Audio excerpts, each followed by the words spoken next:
Sei come gli inglesi e non riesci proprio a fare a meno di una tazza fumante di tè alle 17? Quante varietà di tè conosci?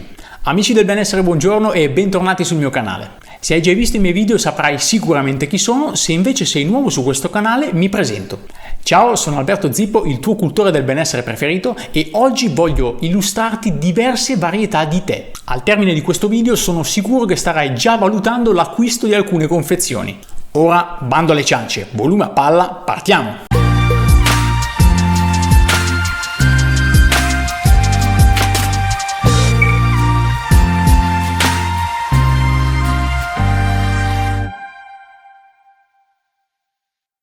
Il tè è una delle bevande più amate al mondo. Ormai dovresti aver capito che io sono un fan di questa mitica bevanda. Ricco di benefici e proprietà, può accompagnare un momento rilassante nella giornata ed è la bevanda calda per eccellenza. Ma come affrontare la propria dipendenza da tè se si reggono poco gli effetti della caffeina al suo interno? Abbiamo appurato che la teina e la caffeina sono la stessa cosa nel video riguardante il rooibos che ti lascio come sempre qui sopra. Quindi, a meno che tu non abbia particolari problematiche con questa sostanza e dunque tu possa consumare del tè abitualmente, ti consiglio di vedere questo video fino alla fine. Ho cercato comunque di trovare tante alternative anche con poca caffeina. In commercio esistono molti tè con la dicitura senza caffeina oppure deteinati eccetera, che sono semplicemente prodotti processati chimicamente. Ho cercato quindi di selezionare per te in questo video i migliori tè a contenuto naturale di caffeina sia basso che alto. Scopriamoli insieme. Quale tè ha più caffeina? Solitamente si tende a generalizzare la regola per cui i tè neri ne contengano molta di più mentre i tè verdi ne contengono meno. In realtà questa non è una regola fissa, ci sono tè verdi ad alto contenuto come il matcha ad esempio, di cui ho parlato in questo video che ti lascio come sempre qui sopra, e tè neri con contenuti non così elevati. Questo dipende dal tipo di coltivazione, dalle foglie utilizzate e dai processi di lavorazione, come ad esempio la tostatura che elimina quasi completamente la caffeina. Ad esempio, non tutti sanno che più giovani sono le foglie di tè, quindi in particolare le prime foglie e i boccioli, più alto sarà il contenuto di caffeina. Le gemme e le prime foglioline più tenere sono considerate la parte più pregiata e di valore della pianta del tè. Sono generalmente foglie di prima raccolta e sono le più dolci e tenere, ma contengono molta caffeina poiché contengono la maggiore concentrazione di tutte le sostanze ed alcaloidi. Spesso si sostiene che il tè nero abbia molta più caffeina del tè verde, che a sua volta ha molta più caffeina del tè bianco, ma come già detto dipende molto da diversi fattori e non solo dal colore. Ad esempio il tè Gyokuro, il tè verde giapponese, nonché il tè verde più pregiato, contiene molta più caffeina di alcuni tè neri come il Lapsang Soojeong. Questo si verifica proprio perché tè pregiati come il Gyokuro e il Sencha sono realizzati con le prime foglioline e le gemme di tè, dal contenuto di caffeina maggiore. Sono considerati pregiati perché, nonostante gli alti contenuti di caffeina, hanno molte proprietà benefiche. Sono tè più dolci e morbidi e contengono molecole molto benefiche come la catechina e la L-teanina. Prima di scoprire quali sono i tè con uno scarso contenuto di essa, facciamo un po' di chiarezza sulle quantità consigliate dalla scienza. Molte persone cercano di eliminare completamente la caffeina, non sapendo che in realtà non è obbligatoriamente necessario, come indicato da molti nutrizionisti. Basterebbe rientrare nelle quantità consigliate o quelle che si adattano meglio al nostro corpo. Le dosi consigliate al giorno sono di circa 300-350 mg, ma tutti gli organismi sono diversi e alcuni reggono la caffeina meglio di altri. Come ho detto nel video sul caffè che ti lascio qui sopra, mia madre e mia suocera hanno avuto problematiche causate dal caffè.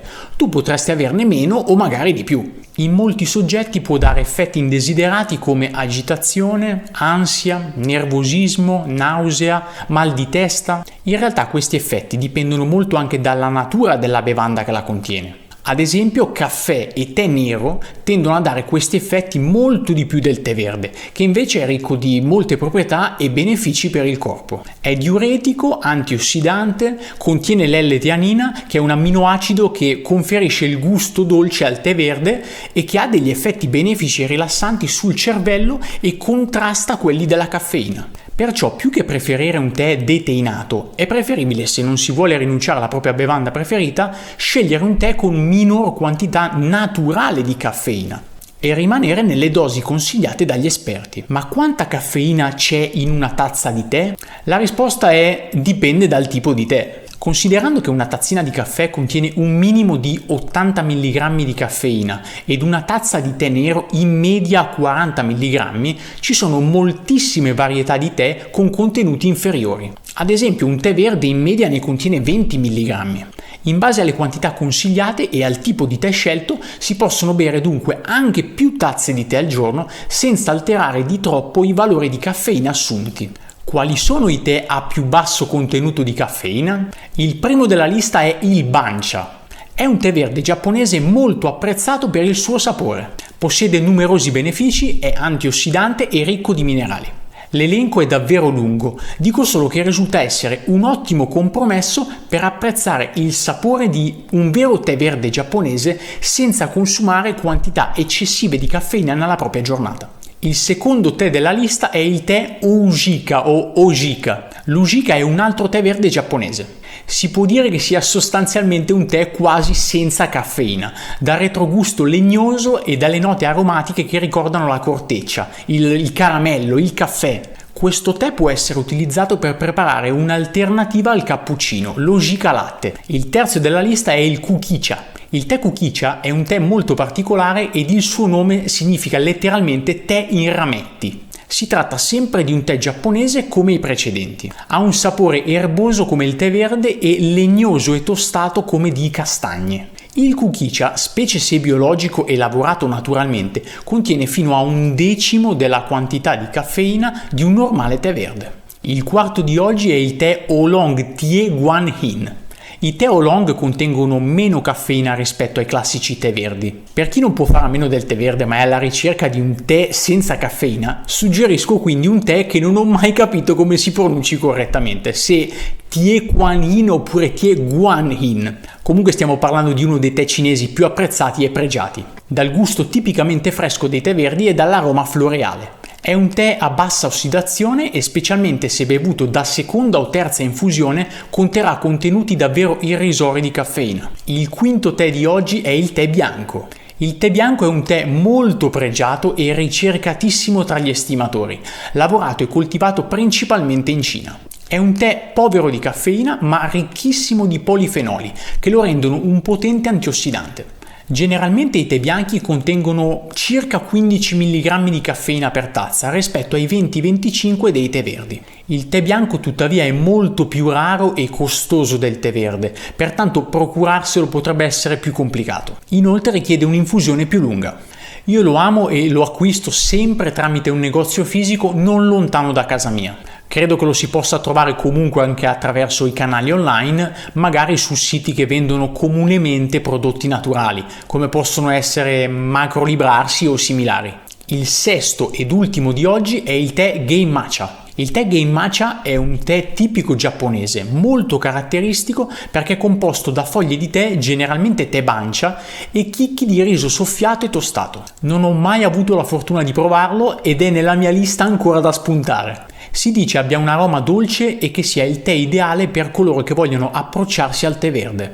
Prima di chiudere con il video di oggi vorrei suggerirti un trucco. Come possiamo togliere la caffeina dal tè? Qualunque sia la tipologia di tè scelto per ridurre il consumo di caffeina, prediligi sempre i tè sfusi, in foglia, lavorati con cura, artigianalmente e possibilmente provenienti da agricoltura biologica. I tè in bustina, oltre ad essere di qualità inferiore, perché non contengono le foglie di tè, ma spesso anche gli scarti di lavorazione, contengono molta caffeina.